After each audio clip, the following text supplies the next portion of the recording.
Alam mo ba na ang mansanas ay isa sa pinakamahaliipat na prutas para sa mga gustong magpapayat? Ang mansanas ay mababa sa calories ngunit mataas sa fiber.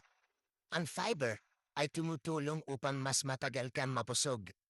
Kaya nababawasan ang matalas na pagkain at pagmemeryenda sa mga hindi masustansyang pagkain.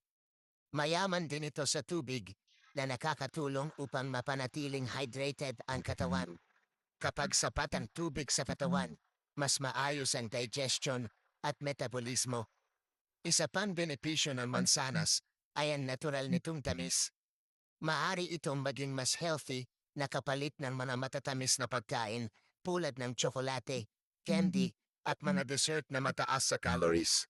Bukod dito, ang mansanas ay may taglay na mga bitamina at antioxidants na sumusuporta sa pangkalahatang kalusugan habang ikaw ay nagpapapayat.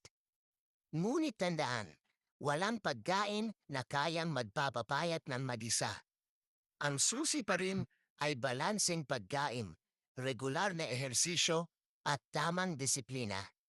Kaya kung naghahanap ka ng masustansya at masarap na snack na makakatulong sa iyong weight loss journey, subukan ang mansanas.